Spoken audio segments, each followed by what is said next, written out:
Happy morning all. இப்போ இருக்க new generation பொண்ணுங்களை பார்க்குறதுக்கு அவ்வளோ ஹாப்பியாக இருக்குது.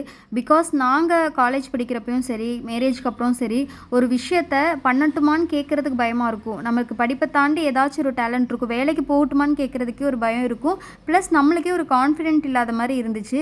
பட் இப்போ இருக்க பிள்ளைங்க அப்படி கிடையாது. காலேஜ் படிக்கிறப்பயே கேக் பேக் பண்ண பிடிச்சிக்குமா, அதை கற்றுக்கிட்டு அதை பிஸ்னஸ் ஆக்குறாங்க. பேரண்ட்ஸ்க்கு அவ்வளோ கிளாரிட்டி தர்றாங்க, நான் இதை பண்ணிடுவேன், என்னால் முடியும், நீங்கள் சப்போர்ட் பண்ணால் மட்டும் போதும் அப்படின்ட்டு அவ்வளோ கான்ஃபிடென்ட்டாக அவங்களால பேச முடியுது. அந்த கான்ஃபிடென்ட்டு சீரியஸாகவே இந்த 10 வருஷத்துக்கு முன்னாடி நிறைய பொண்ணுங்களுக்கு இல்லை. 10 வருஷத்துக்கு அப்புறம் இப்போ அந்த கான்ஃபிடென்ட் வர்றப்போ நிறைய கமிட்மெண்ட்டோடு இருக்கிற மாதிரி இருக்குது. அவ்வளோதான் வித்தியாசம். ஆனால் இப்போ இருக்க பிள்ளைங்க நல்லா டிராயிங் வரைவாங்களா, அதை ஒரு பிஸ்னஸ் ஆக்கிக்கிறாங்க. நல்லா கிராஃப்ட் ஒர்க் பண்ணுவாங்களா, அதை ஒரு பிஸ்னஸ் ஆக்கிக்கிறாங்க. பொண்ணுங்க மட்டும் கிடையாது, பசங்களுமே அவங்களுக்கு இருக்கிற டேலண்ட்டை வேஸ்ட் பண்ணாமல் அவ்வளோ அழகாக யூஸ் பண்ணிக்கிறாங்க. இதையெல்லாம் பார்க்குறப்போ சூப்பரில் அப்படின்ட்டு தான் எனக்கு தோணுச்சு.